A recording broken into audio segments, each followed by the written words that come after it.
Il est tout juste 19h heure d'Alger, vous regardez Al24 News. Merci de nous rejoindre pour l'édition de ce jeudi 25 juin 2026. Tout de suite les titres de l'actualité. Double séisme au Venezuela, un bilan très lourd. La présidente par intérim décrète l'état d'urgence. Génocide à Gaza, le bilan s'élève à 73 043 martyrs et 173 417 blessés. Et l'UNICEF lance un appel d'urgence pour protéger les enfants dans les zones de conflit. Algérie-Niger, un partenariat qui se consolide. On fait le point dans ce journal. 57e édition de la Foire internationale d'Alger, l'Espagne est invitée d'honneur. Quelle perspective de partenariat? Éléments de réponse dans ce journal. Bonsoir à tous. Si vous venez de nous rejoindre, on entame ce journal avec ce drame. Au Venezuela, pas moins de 164 personnes ont trouvé la mort et 1000 ont été blessés suite aux 2 violents séismes qui ont frappé le pays. Regardez.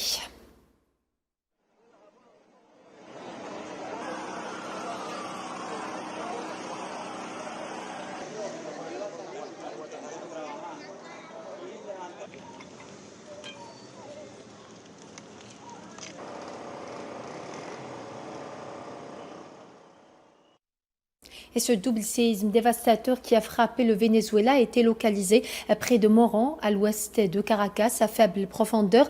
Un premier tremblement de 7,2 a été ressenti à 18h local, suivi de très près d'un deuxième de 5,5 causant l'effondrement de plusieurs immeubles d'habitation. Commentaire sous la Kilal. Choquée, cette femme tente de franchir le cordon sécuritaire pour retrouver ses enfants, mais elle en est empêchée. L'immeuble où elle habite s'est littéralement effondré, piégeant ses occupants.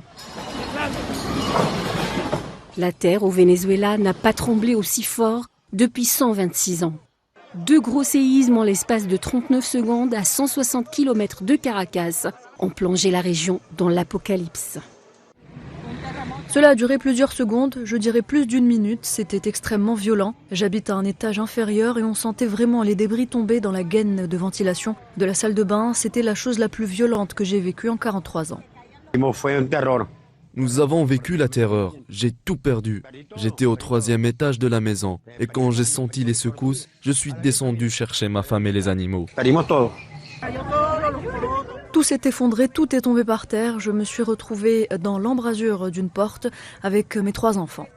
Plusieurs immeubles de la capitale Caracas sont à terre, comme à Palos Grandes, zone sismique où une tour de 22 étages s'est entièrement effondrée. Même chose du côté de la Guaira, où quasiment tous les immeubles n'ont pas résisté à la puissance du double séisme. Les opérations de secours se poursuivent sans relâche pour retrouver d'éventuels survivants. Nous sommes à Palos Grandes où une faille a malheureusement provoqué l'effondrement total de 2 bâtiments. 500 secouristes sont mobilisés pour porter secours aux victimes. Nous demandons à la population de ne pas venir à Palos Grandes pour le moment si ce n'est pas nécessaire. Un élan de solidarité s'est tout de suite mis en place. Les volontaires se sont précipités pour venir en aide aux victimes. Ils se sont également joints aux efforts de secours, aidant à déblayer les débris et à livrer des fournitures aux premiers intervenants. Les gens doivent s'entraider, surtout dans des circonstances difficiles comme celles que nous traversons actuellement. Il faut venir prêter main forte, tout ensemble, et contribuer à apporter de l'eau, aider à déblayer les débris, à retirer les clous. Les autorités du pays ont indiqué que la faible profondeur de la faille expliquerait en partie pourquoi les secousses avaient été ressenties si intensément à Caracas et dans les États environnants. Les habitants ont été priés à rester vigilants face à d'éventuelles répliques. Les secousses ont été ressenties dans une grande partie du Venezuela, ainsi qu'en Colombie et dans certaines régions des Caraïbes. Et toujours dans le même contexte, la présidente par intérim Delcy Rodriguez a décrété l'état d'urgence après le séisme meurtrier.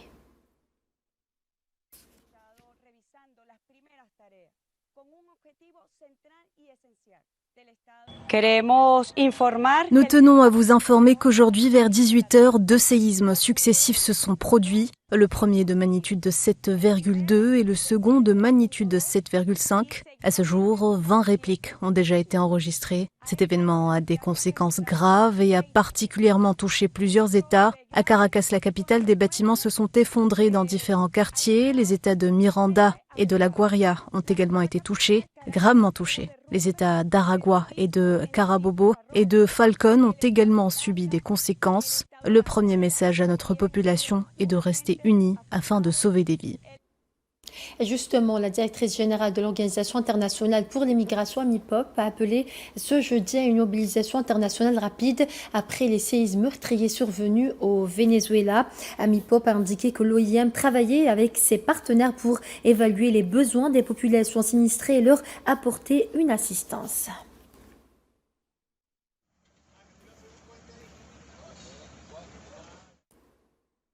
Et dans le dossier iranien de ce journal, l'accord entre Washington et Téhéran est déjà mis à l'épreuve. Le détroit d'Ormuz apparaît une nouvelle fois comme le principal point de discorde entre les deux pays. On fait le point avec Negait Hamouda. Quelques jours après la signature d'un accord provisoire mettant fin aux hostilités entre les États-Unis et l'Iran et le début des négociations, les tensions refont surface autour du détroit d'Ormuz, l'un des passages maritimes les plus stratégiques au monde. Les gardiens de la révolution iranienne ont averti que tout navire traversant le détroit devait emprunter les itinéraires définis par la République islamique. Ils ont également mis en garde de prendre des mesures appropriées contre les bâtiments qui ne respecteraient pas ces consignes. Téhéran réfléchit par ailleurs à l'imposition de droits de passage dans cette zone clé pour le commerce mondial de l'énergie, une perspective qui suscite une vive opposition de Washington. Face à cette déclaration, les États-Unis ont réaffirmé leur ligne rouge. Il est important de souligner 2 points qui sont prioritaires pour nous. Si nous souhaitons conclure un accord, nous ne voulons pas d'un accord à n'importe quel prix. Nous voulons un bon accord, un accord concret, un accord vérifiable et un accord respecté. Il est essentiel que tous les accords conclus, tant pendant les négociations qu'après, soient respectés et appliqués. Pour l'administration américaine, la mise en œuvre de l'accord dépendra du respect des engagements pris par toutes les parties. Mais sur la question d'Ormuz, Marco Rubio a également affiché une position sans concession. Mais il y a certains points qu'il est important de souligner dès maintenant et qui seront toujours inacceptables. Premièrement, le détroit d'Ormuz est une zone maritime internationale. Les voies navigables internationales n'appartiennent à aucun État. C'est un principe fondamental du monde actuel, sans lequel le chaos serait total. Si, en effet, nous acceptions qu'il soit possible de faire payer l'utilisation d'une voie navigable internationale simplement parce qu'elle se trouve à proximité de nos eaux territoriales, alors cela se répandrait comme une traînée de poudre à travers le monde. Le différend dépasse la seule rivalité entre Washington et Téhéran. Chaque jour, une part importante des exportations mondiales de pétrole et de gaz transite par le détroit d'Ormuz. Toute nouvelle restriction à la navigation pourrait affecter les marchés énergétiques et perturber le commerce international. Alors que l'accord conclu entre les deux pays devait ouvrir plutôt une période d'apaisement, les déclarations d'aujourd'hui montrent que la question du contrôle d'Ormuz reste comme une épine dans la gorge de Washington et l'un des principaux points de friction entre les deux adversaires. Et justement, Pékin a appelé un rétablissement rapide et sans entrave de la navigation normale dans le détroit d'Ormuz, qualifiant la stabilité de cette voie maritime stratégique de priorité absolue pour la sécurité énergétique mondiale et la stabilité régionale.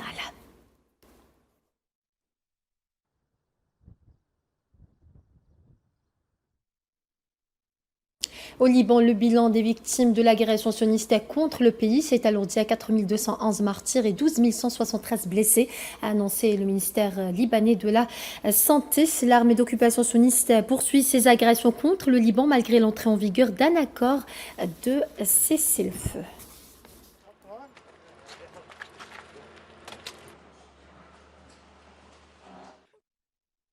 En Palestine occupée, l'agression génocidaire sioniste contre la bande de Gaza fait 73 043 martyrs et 173 417 blessés, en majorité des femmes et des enfants, depuis le 7 octobre 2023, selon un nouveau bilan provisoire communiqué ce jeudi par les autorités sanitaires palestiniennes. Il est à noter que depuis l'entrée en vigueur du cessez-le-feu le 11 octobre dernier à Gaza, 1031 Palestiniens sont tombés en martyrs et 3309 autres ont été blessés, tandis que les corps de 785 martyrs ont été récupérés selon les autorités sanitaires.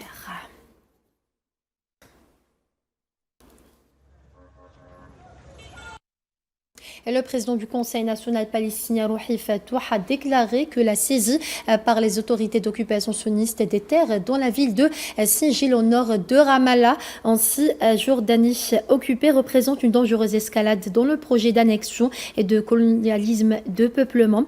Par ailleurs, Rouhi Fatouh a appelé à une action internationale urgente pour mettre fin aux politiques d'annexion et de colonisation et pour tenir les dirigeants de l'occupation responsables des crimes commis contre la terre et le peuple palestinien.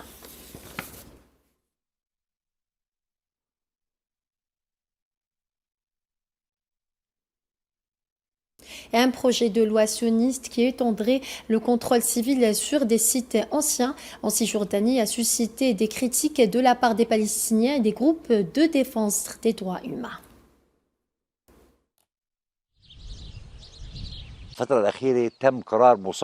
Ces derniers mois, une décision a été prise de confisquer l'intégralité de cette zone archéologique qui couvre environ 2000 dunams. La zone est également plantée d'oliviers, avec environ 5000 oliviers appartenant à des particuliers et enregistrés sur des titres fonciers datant de la période jordanienne.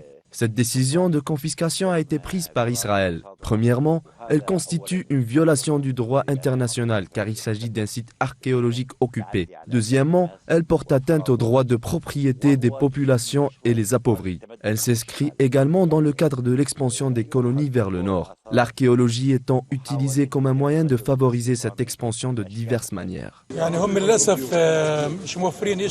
Malheureusement, ils n'épargnent rien, ni Jérusalem, ni Gaza, ni la Cisjordanie. Nous leur disons que nous sommes là, que nous sommes fermes sur notre terre, que nous voulons vivre dignement dans une nation dont Jérusalem est la capitale, et nous espérons que le monde prendra conscience des risques que font courir les attaques israéliennes répétées à la région. Notre peuple est inébranlable et résilient, et il poursuit son combat sur sa terre en toutes circonstances. Parallèlement, la communauté internationale doit comprendre qu'il existe un droit international et qu'Israël doit le respecter. Et le Fonds des Nations Unies pour l'enfance a appelé le Conseil de sécurité des Nations Unies à agir immédiatement pour protéger les enfants dans les zones de conflit.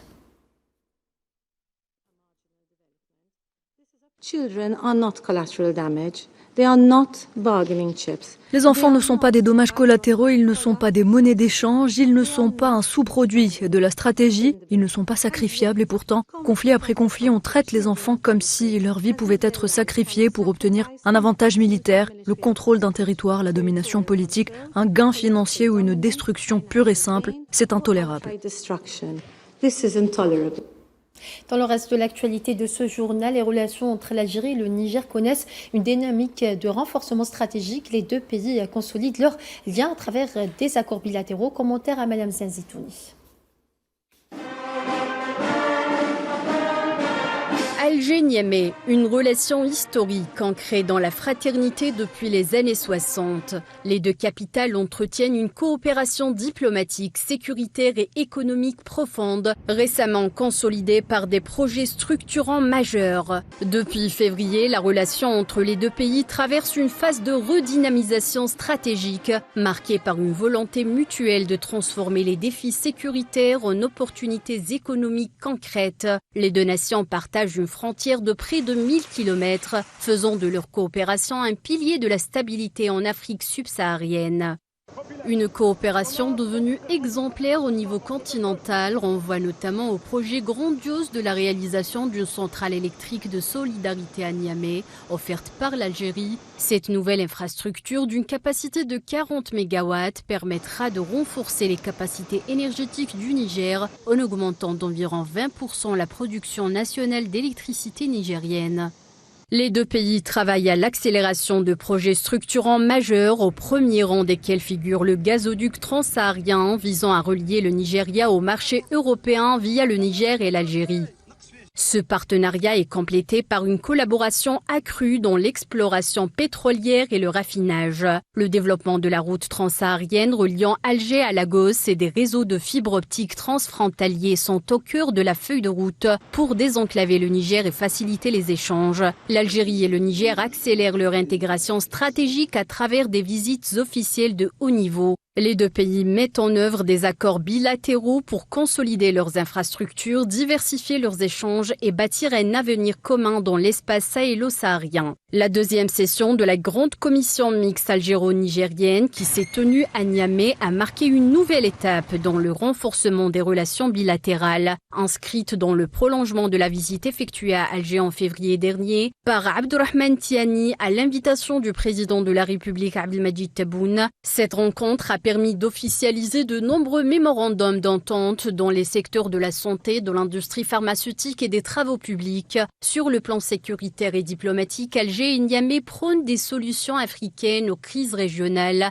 Ce mercredi, une délégation de haut niveau de la République du Niger composée de 6 ministres a été reçue à Alger par le président de la République algérienne Abdelmadjid Tebboune dans le cadre du suivi des projets de coopération entre les deux pays. La coopération algéro-nigérienne gagne en intensité. La relation entre les deux pays est devenue un modèle de coopération africaine au Sahel, un partenariat bâti sur des intérêts convergents, le respect mutuel, la fraternité, l'amitié et la solidarité agissante fondée sur le principe de bon voisinage, une constante diplomatique de l'Algérie notamment envers les pays du Sahel.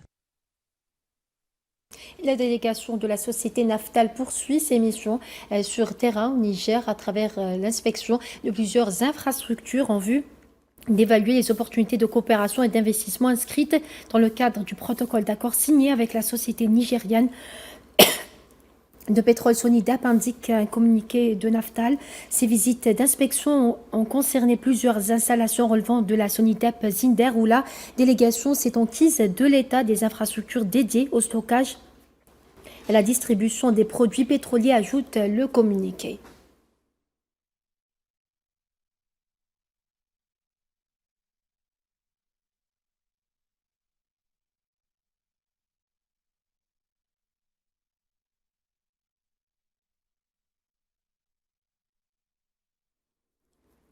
Autre actualité de ce journal, et à 7 jours du lancement du vote pour les élections législatives du 2 juillet, le dispositif électoral est en place, y compris à l'étranger où la communauté algérienne pourra voter dès samedi. Narima Zekar nous donne plus de détails. Dans 7 jours, l'Algérie vote. Mais pour des millions d'Algériens établis aux 4 coins du monde, le compte à rebours s'arrête bien avant le 2 juillet. Dès ce samedi 27 juin, les consulats ouvriront leurs portes, les urnes seront installées et la diaspora entrera dans l'isoloir. En France, le vote s'étale sur 6 jours, du 27 juin au 2 juillet, le temps que chaque électeur, muni de sa pièce d'identité et de sa carte d'électeur, puisse exercer son droit civique dans les règles. Et ils sont justement nombreux à être attendus. Plus de 854 000 Algériens de l'étranger sont inscrits sur les listes électorales, sur un corps électoral national qui dépasse les 24,7 millions de personnes. Un chiffre qui prend une résonance particulière cette année parce que pour la première fois, la diaspora élira 12 de ses propres députés à l'Assemblée populaire nationale. Répartis sur 8 zones géographiques à travers le monde, la France, qui abrite la plus grande communauté algérienne à l'étranger, se voit attribuer à elle seule 6 sièges. Au total, ce sont 854 listes de candidatures qui ont été déposées, 788 sur le territoire national, 66 pour la diaspora, portée par 34 partis politiques. Un paysage politique donc en mouvement pour un scrutin qui se veut aussi un message, celui d'une Algérie qui ne coupe pas les liens avec les siens, où qu'ils soient. Un mot d'économie à présent. Des opérateurs participant à la 57e édition de la Foire internationale d'Alger ont souligné la dynamique en cours dans les relations algéro-espagnoles, ce qui a permis d'ouvrir des perspectives prometteuses pour le renforcement du partenariat économique et des affaires entre les entreprises des deux pays. Madrid et Alger au cœur de la 57e édition de la Foire internationale d'Alger, dans une nouvelle dynamique insufflée par le président Abdelmajid Tebboune. Les relations diplomatiques et économiques entre l'Espagne et l'Algérie sont au beau fixe. Une nouvelle donne qui ouvre des perspectives nouvelles pour les deux parties, dans l'investissement, la coopération et le climat des affaires dans plusieurs secteurs stratégiques. Le président de la République, Abdelmajid Tebboune, a salué la qualité de la participation espagnole, invitée d'honneur, soulignant qu'elle symbolise la dynamique positive que connaissent les relations entre les deux nations. Le choix de l'Espagne comme invité d'honneur est un choix à la fois de la raison et du cœur. Ce sont deux pays très proches l'un de l'autre. Et on a constaté que, quoi qu'il y ait comme incompréhension, les choses se rétablissent très vite parce que c'est deux pays qui sont très très proches. Et puis, l'Espagne est une puissance économique. Une véritable puissance économique et nous tirons beaucoup de choses positives de nos relations avec nos amis espagnols. Des acteurs économiques et commerciaux espagnols de divers secteurs ont souligné l'importance de saisir la nouvelle dynamique entre les deux pays pour donner une impulsion nouvelle, notamment dans l'industrie, les services, la formation et les nouvelles technologies. La réactivation du Conseil d'affaires algéro-espagnol a par ailleurs été évoquée. Son objectif sera de mettre en place un cadre institutionnel efficace, réunissant les chefs d'entreprise et opérateurs économiques des deux pays pour permettre un saut qualitatif dans leurs relations. Un sujet signé Safouane Ben Sabri. Autre information de ce journal, la République démocratique du Congo a enregistré 1118 cas confirmés d'Ebola, dont 291 décès à la date du 23 juin. Selon le dernier point de situation sur l'épidémie, l'Organisation mondiale de la santé indiquait mercredi que la riposte à l'épidémie en RDC s'était nettement renforcée ces dernières semaines, tout en avertissant que le virus progressait encore plus vite que la riposte.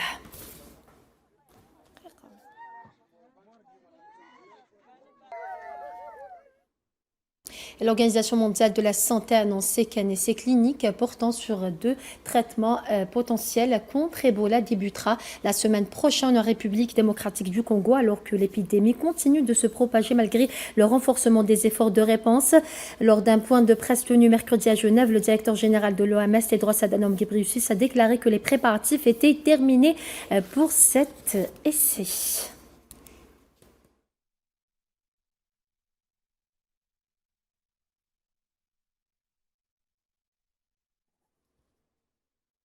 Un mot de sport avant de clôturer ce journal. La sélection nationale de football a effectué une nouvelle séance d'entraînement dans le cadre de sa préparation au 3e et dernier match du groupe G de la Coupe du Monde de la FIFA 2026. Après leur succès face à la Jordanie, les Verts sont concentrés sur ce rendez-vous avec l'objectif de réaliser un résultat positif afin de valider leur qualification pour le prochain tour de la compétition.